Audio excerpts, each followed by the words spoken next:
opened a distribution site in southern Gaza, prompting American security contractors who are manning the facility to actually withdraw.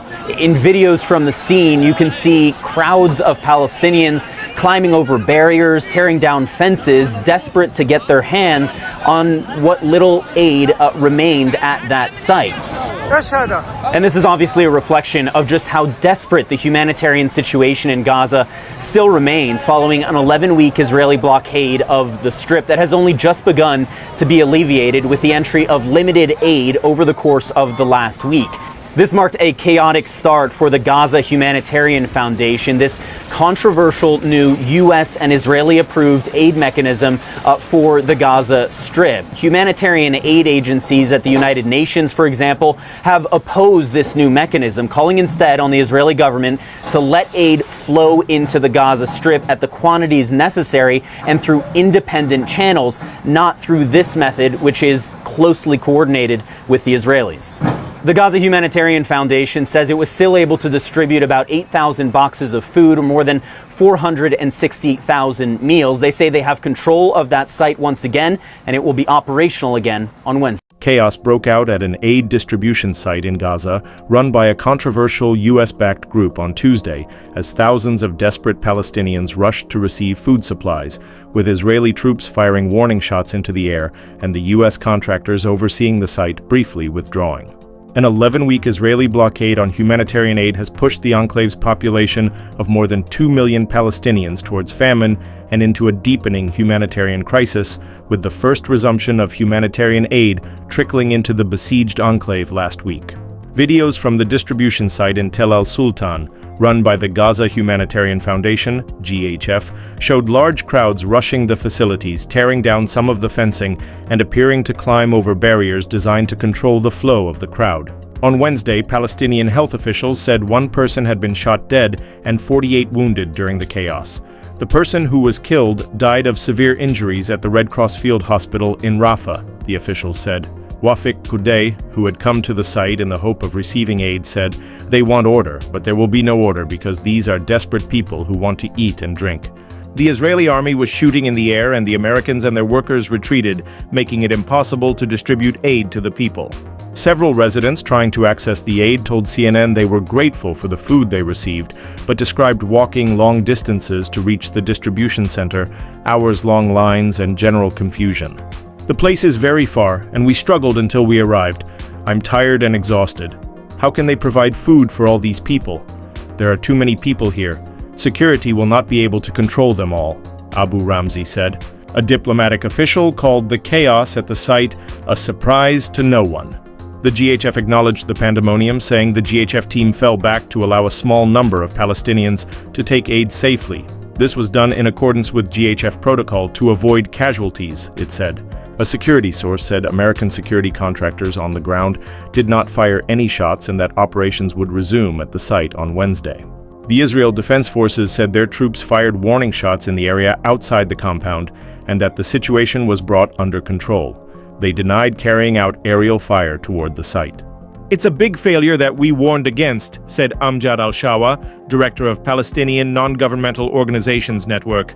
"If Israel believes that through this blockade and emboldening starvation, which violates humanitarian principles, that this distribution method would work, they are mistaken." GHF said it has distributed about 8,000 food boxes, totaling 462,000 meals in Gaza so far. They say the flow of meals will increase each day, with a goal of delivering food to 1.2 million, 60% of Gaza's population, by the end of the week. The GHF claimed it began operating on Monday, but photos from the organization showed only a handful of people carrying boxes of aid, with pallets of boxes sitting at an otherwise empty lot. GHF is readying 3 additional sites for the distribution of aid, 2 of which are in southern Gaza and 1 in central Gaza. All of the sites in the south are in an area that fell under a massive evacuation order 1 day earlier. There are no distribution sites in northern Gaza, a point of criticism from many aid experts. The UN has previously warned that the fact the initial sites were only in southern and central Gaza could be seen as encouraging Israel's publicly stated goal of forcing the entire Gazan population out of northern Gaza, as Defense Minister Israel Katz put it earlier this month. Wednesday marks 600 days of Israel's war against Hamas following the deadly October 7 attacks, and the military operations show no signs of abating despite rising international condemnation, including from many of Israel's allies. Israel plans to occupy 75% of Gaza within 2 months as part of its new offensive in the besieged territory, an Israeli military official told CNN earlier this week.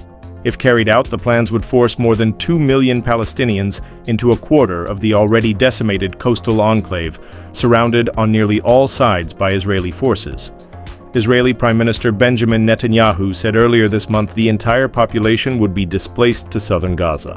The GHF aid mechanism appears practically unfeasible, incompatible with humanitarian principles, and will create serious insecurity risks, all while failing to meet Israel's obligations under international law.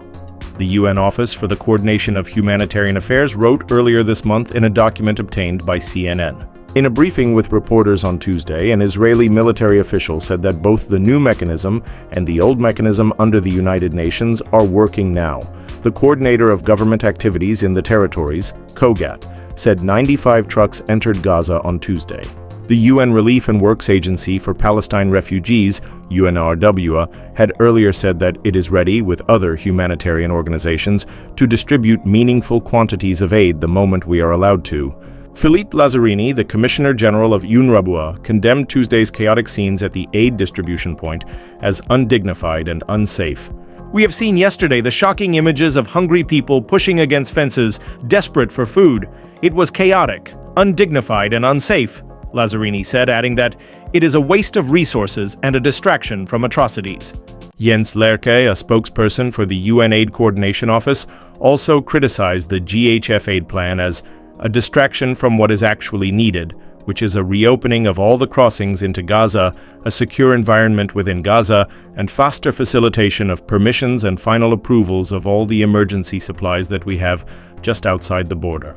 Israel and the US had declined to name the humanitarian organizations involved in the controversial new mechanism, but images from the GHF showed boxes labeled Rama Worldwide, a Michigan-based nonprofit organization that says it provides aid and assistance to the most vulnerable communities in the world. Like and subscribe for more.